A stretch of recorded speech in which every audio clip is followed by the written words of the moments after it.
Hello friends, welcome to my YouTube channel smart nursing. अब तो आज का हमारा टॉपिक है ब्रोंक्यूल्स एंड एल्वोलाई। तो ये होते क्या हैं देखते हैं। ब्रोंक्यूल्स क्या है? The trachea at the level of fifth thoracic vertebra divided into the right bronchus and the left bronchus। मतलब कि जो ट्रैकिया होता है वो आगे चलकर डिवाइड होता है राइट ब्रोंकस में और लेफ्ट ब्रोंकस में। मतलब राइट ब्रोंक ये जो स्ट्रक्चर देख रहे हैं, ये टू पार्ट ट्रैक है जो टू पार्ट में डिवाइड हो जाता है, राइट ब्रोंकस और लेफ्ट ब्रोंकस में। अब देखेंगे राइट ब्रोंकस है क्या। The right bronchus is a wider, shorter and move vertical than the left bronchus. मतलब कि जो राइट ब्रोंकस होता है वो एकदम स्ट्रेट होता है, वर्टिकल लाइन में होता है और वाइड होता है, मतलब चौड़ा होता है, छोटा साइज में होता है। देन द लेफ्ट वेंट्रिकल, मतलब कंपेयर करेंगे तो लेफ्ट ब्रोंकस से छोटा होता है। It has a greater risk of getting obstruction by the inhaled foreign body. मतलब कि जो राइट ब्रोंकस होता है वो हमारे ऑब्स्ट्रक्शन को कॉज करने से बचाता है। मतलब कि जब हम एयर इनहेल करते हैं तो हमारी आर्टरीज में कोई ऑब्स्ट्रक्शन ना हो, मतलब कि कोई रुकावट ना आए एयर इनहेल होने में, उससे प्रोटेक्ट करता है। It is about the 2.5 centimetre long. It extend the right lung at the hilum, and these are the after divided into the three secondary bronchi। मतलब कि जो राइट ब्रोंकस होता है वो हमारे लंग्स में एंटर होता है, किसके थ्रू? हाइलम के थ्रू। हाइलम क्या है? एक ओपनिंग होती है जो हमारे लंग्स में ब्रोंकाइल्स को एंटर करने के लिए होती है। और जब ये लंग्स में एंटर हो जाते हैं तो ये थ्री पार्ट्स में डिवाइड हो जाते हैं, मतलब कि जिसको बोलते हैं सेकेंड ब्रोंकाइल। मतलब कि जो पहले ब्रोंकस होते हैं वो आगे चलकर ब्रोंकाई में डिवाइड हो जाते हैं। अब देखेंगे लेफ्ट ब्रोंकस क्या होता है। Left bronchus it is a longer, narrow and the less vertical than the right bronchus। मतलब कि जो लेफ्ट ब्रोंकस होता है वो राइट ब्रोंकस के अकॉर्डिंग छोटा होता है और नैरो होता है, मतलब पतला होता है। It is about 5 centimeter long. It extends into the left lung in the hilum. At the after entering the lung, it is divided into two secondary bronchi. मतलब कि जो अपने लेफ्ट ब्रोंकस होता है वो 5 सेंटीमीटर का होता है और ये हमारे लंग्स में एंटर करता है हाइलम के थ्रू। मतलब कि जैसे कि राइट ब्रोंकस में एंटर होता है वैसे ही लेफ्ट ब्रोंकस में एंटर होगा, किसके थ्रू? हाइलम के थ्रू। हाइलम एक ओपनिंग होती है हमारे लंग्स में जो हमको ब्रोंकियस को एंटर कराने में हेल्प करती है। After entering the lungs is divided into the two secondary bronchi. मतलब कि जो लेफ्ट लंग में ये ब्रोंकस एंटर होता है वो टू ब्रोंकाई में डिवाइड हो जाता है। अब देखेंगे स्ट्रक्चर ऑफ ब्रोंकस। मतलब कि हमारे जो ब्रोंकस है कितने, उसका स्ट्रक्चर कैसा है।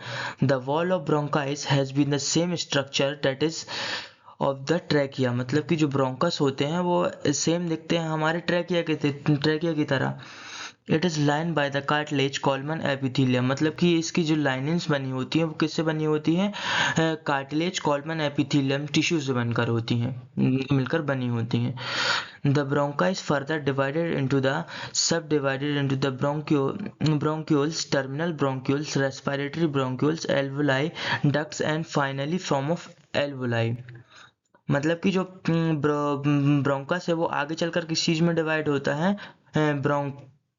ब्रोंक्यूल्स में, टर्मिनल ब्रोंक्यूल्स में और रेस्पिरेटरी ब्रोंक्यूल्स में और एल्वुलर और एल्वुलाई ब्रोंक्यूल्स में। मतलब कि जो ये जो सी टाइप के आप कर्व टाइप के स्ट्रक्चर देख रहे हैं ये आगे चलकर हमारे क्या ब्रोंकाइल्स में डिवाइड हो जाते हैं और आगे चलकर और छोटे छोटे, मतलब कि ये और छोटे छोटे ये जो कर्व टाइप के शेप है ये हटता चला जाता है। मतलब सी टाइप का जो शेप होता है नहीं, हटता चला जाता है, ये आगे चलकर टर्मिनल ब्रोंक्यूल्स में डिवाइड हो जाते हैं और आगे चलकर ये रेस्पिरेटरी ब्रोंक्यूल्स में डिवाइड होते हैं। छोटे छोटे ये डिवाइड होते चले जाते हैं और एंड पर ये एल्वुलाई में डिवाइड हो जाते हैं। एल्वुलर डक्ट्स और एल्वुलर डिवाइड हो जाते हैं। एल्वुलर डक्ट और एल्वुलाई क्या है हम आगे स्टडी करेंगे। अब आगे देखेंगे at the far ends of the bronchi. मतलब कि हमारे जो ब्रोंकाई से दूर द cartilage ring becomes uneven finally disappear when they reach of the bronchioles। मतलब कि जो ये ब्रोंकल्स होते हैं वो आगे चलकर छोटे छोटे पार्ट में डिवाइड हो जाते हैं, जिसके कारण हमारी एयर्स होती है वो अच्छे से जाने में ईजी हो जाती हैं। The bronchioles walls of the made of smooth muscle, मतलब कि जो ये जो सी टाइप की स्ट्रक्चर देख रहे हैं ना, ये जो आगे चलकर ये गायब हो जाते हैं, जो किससे बने होते हैं, कार्टिलेजियस रिंग से बने होते हैं। The cartilage rings become uneven finally disappear when the reach of the bronchi. मतलब कि जो ब्रोंकियस जो ऊपर का पार्ट होता है, ये जो ब्रोंकियस जो आगे चलकर ब्रोंकियल्स में डिवाइड होते हैं, इसमें जो सी टाइप का शेप होता है वो आगे चलकर गायब हो जाता है। The bronchus have the wall made of a smooth muscle, मतलब जो ब्रोंकियल्स की जो ये मसल्स होती हैं वो स्मूथ मसल की बनी होती हैं। These muscles can trigger tighter and relax to changes the size of bronchioles. मतलब कि जो स्मूथ मसल्स होती हैं वो क्या करती हैं, हम स्मूथ मसल होती हैं जो हमारी ब्रोंक्यूल्स को टाइट करती हैं और रिलैक्स करती हैं, जिससे कि हमारे ब्रोंक्यूल्स का साइज बड़ा हो सकता है और घट सकता है। Which help to the control the much air of goes into the alveoli। मतलब कि जो ये जो छोटे छोटे ब्रोंक्यूल्स जो डिवाइड हो जाते हैं स्मूथ मसल, जिसके कारण हमारी क्या हेल्प होती है कि जो हमारी एल्वोलाई है उसमें कितने अमाउंट में एयर इंटर करे, उसके लिए हम हेल्प करती हैं। In the last part of the bronchioles it ciliated columnar epithelium it's replaced by the non ciliated columnar epithelium. मतलब कि जो रिंग्स टाइप के स्ट्रक्चर होते हैं, ये जो एपिथीलियम से जो बने होते हैं कॉलमन एपिथीलियम से, वो बिना कॉलमन एपिथीलियम में कन्वर्ट हो जाते हैं, मतलब नॉन कैलिकेटेड कॉलमन एपिथीलियम में कन्वर्ट हो जाते हैं आगे चलकर।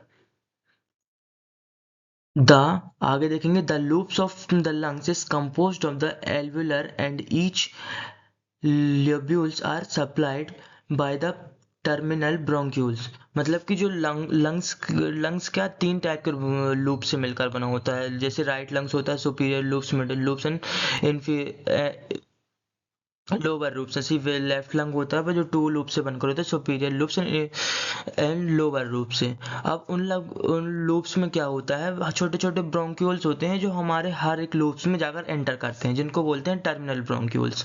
The terminal bronchioles are divided into the respiratory bronchioles, alveoli ducts and at the alveoli. मतलब कि जो हर लूप्स में जो हमारे टर्मिनल ब्रोंक्यूल्स डिवाइड होकर गए हैं, वो आगे चलकर किस में डिवाइड होते हैं, एल्वुलर डक्ट्स में और एल्वुलाई में। अब देखेंगे एल्वुलर डक्ट्स और एल्वुलाई होते क्या है।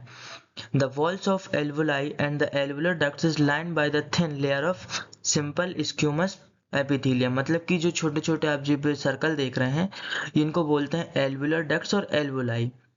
ये बहुत बड़े बड़े जो ये जो होल्स देख रहे हैं इनको बोलते हैं एल्वुलर डक्ट्स, और उनके अंदर होते हैं छोटे छोटे एल्वुलाइज। ये जो बॉक्स के अंदर होते हैं इनको बोलते हैं एल्वुलाइज। और ये किस चीज़ के से मिलकर बने होते हैं, सिंपल स्क्यूमस एपिथेलियम से बनकर बने होते हैं। The alveoli are the functional unit of the lungs. मतलब एल्वुलाई जो क्या है, हमारे लंग्स का मेन फंक्शन काम करती है। The alveoli are the sac-like structure for the gases exchanges। मतलब जो alveoli होता है वो अंदर से खाली, sac का मीन्स होता है अंदर से खाली टाइप का स्ट्रक्चर होता है, जिसके अंदर हमारी गैस का एक्सचेंजेस होता है। The each alveolar has the surrounded of the capillary nerves. मतलब कि जो हमारे एल्वुल्स ये एल्वुलर्स होते हैं, जैसे ये डायग्राम में आप देख रहे हैं एल्वुलाइस होते हैं, उनके अंदर उनके सराउंडेड क्या होते हैं, हमारी ब्लड कैपिलरीज होती हैं, और जो आर्टरीज होती हैं उनका एक नेटवर्क होता है, मतलब उनको घेर के रखते हैं एल्वुलाई को। This take place exchange the gases between the air in the alveoli. मतलब कि ये जो एल्वुलाइस हैं, वो उनके ऊपर जो कैपिलरीज हैं वो हमारे किसको रिस्पॉन्सिबल रहती है, हमारी गैसेस को एक्सचेंज करने के लिए। And the blood in the capillary. मतलब कि जो हमारे these takes place exchange the gases between air in the alveoli and blood in the capillaries. मतलब कि जो एल्वुलाई के अंदर जो सराउंडिंग कैपिलरीज होती हैं वो उनके थ्रू हमारे एल्वुलाइज में ब्लड एंटर करता है और गैसेस का एक्सचेंज हो जाता है, जिससे कि हम डीऑक्सीजनेटेड ब्लड से जो कार्बन डाइऑक्साइड निकलता है वो हमारे एल्वुलाई में आ जाता है, और ऑक्सीजनेटेड ब्लड जो होता है वो ऑक्सीजन जो होती है हमारे कैपिलरीज में वापस चली जाती है, ब्लड में वापस चली जाती है। The walls of the alveoli and the walls of the capillaries are formed by the respiratory membrane, मतलब कि जो एल्वुलाई की वॉल्स होती हैं और जो रेस्पिरेटरी की वॉल्स होती हैं जो एक दूसरे से कनेक्ट होती हैं, जो हम the gases exchange take place across the respiratory membrane, जिसके थ्रू जो रेस्पिरेटरी मेम्ब्रेन्स होती हैं और जो एल्वुलाई वॉल्स की मेम्ब्रेन्स होती हैं वो हम आपस में गैसेस को एक्सचेंज कर लेते हैं। ठीक है, अब हम देखेंगे हमारे जो ब्रोंक्यूल्स ब्रोंकाइल्स और एल्वुलाई के क्या क्या फंक्शन होते हैं, मतलब ये कैसे इनके क्या क्या काम होते हैं। सबसे पहला काम जो होता है गैसेस एक्सचेंज का, they are help to the exchanging the gases between the air in the alveoli and the blood in the capillary surrounding the alveoli, मतलब कि जो हमने अभी पढ़ा है कि एल्वुलाइज के थ्रू जो हम एल्वुलाई और ब्लड के थ्रू जो गैसेस का एक्सचेंज होता है जो हमारे कौन करती है, रेस्पिरेटरी मेम्ब्रेन, जो किसके थ्रू होता है, हमारी कैपिलरीज के सराउंड होती हैं जो हमारे गैसेस को एक्सचेंज करती हैं। Controlling of air enter into the lungs. The contraction and relaxation of the involuntary muscle of the wall of the bronchi control the volume of the air entering the lungs, मतलब कि जो हमारी air inhale करते हैं, जो हम सांस लेते हैं वो हमारे लंग्स में जाती है, जो कौन कंट्रोल को, जो हमारी मसल्स होती हैं इनवॉल्यूंटरी मसल्स होती हैं जो ब्रोंक्यूल्स की, वो हमारे एयर को कंट्रोल करती हैं कि मतलब कितने अमाउंट में हम एयर एंटर कर सकते हैं और एक्सक्यूट आउट कर सकते हैं। The parasympathetic stimulate the cause broncho construction, मतलब कि जो पैरासिम्पैथेटिक हमारे ब्रेन का एक फंक्शन होता है, पैरासिम्पैथेटिक नर्वस सिस्टम, जो हमारे किसको कॉज करता है, हमारे ब्रोंको कॉन्स्ट्रक्शन को, मतलब ब्रोंको कंस्ट्रक्शन का मीनिंग होता है कि हमारे ब्रोंक्यूल जब सिकुड़ते हैं, मतलब कि ब्रोंक्यूल जब सिकुड़ जाते हैं जिससे कि हमारी ऑक्सीजन इन बाहर निकल जाती है, CO2 इनहेल होती है।